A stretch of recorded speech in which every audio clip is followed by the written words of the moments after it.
My name is Tony Amos. I'm a researcher here at the University of Texas Marine Science Institute.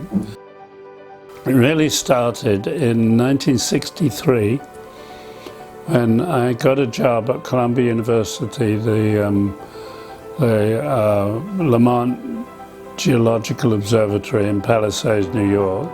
So my first job was to go to sea on the USNS Eltanin. Now, Eltanin was part of was the U.S. Antarctic research vessel, and flew all the way down to Santiago, Chile, and then was driven by our agent down there to Valparaiso, which is where the ship was docked. And we started out on one of 4 cruises that I made that time. The longest was 67 days. The shortest was quite a bit shorter, about 45 days. And it took almost 10 months to do that. My job was to go aboard the Eltanin and do traditional oceanography. That is where you use Nansen bottles and deep sea reversing thermometers and do the hydrography of the water column at every station. Using the method that had been used for decades prior to this. The Eltanin cruises, as I say, used old-fashioned methods. That's where you had a winch with a standard cable and 20,000 feet of cable on it, and you could lower it to different depths and place bottles, these metallic Nansen bottles, which were designed so that so you attach the bottles one by one.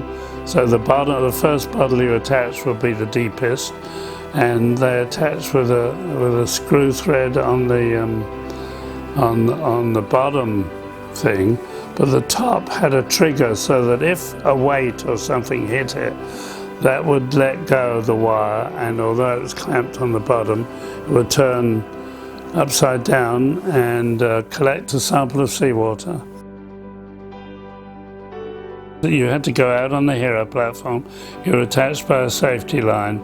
You had somebody standing by the little window where you handed the bottles in and they handed new bottles out. And I used to, on rough weather, I used to employ one other person who would be a wave watcher. And I'll never forget, one of the biggest waves we ever took was I didn't even need my wave watch. I could hear that wave coming. And I managed to jump off the Hero platform and grab hold of a stanchion on the secured watertight door. And that water just came on top of me. Unbelievable. Cold Antarctic water by the ton. And in fact, so much they couldn't even see us. And we were initially described as men, there were 2 of us, men overboard, but we weren't overboard, we were okay. So many adventures.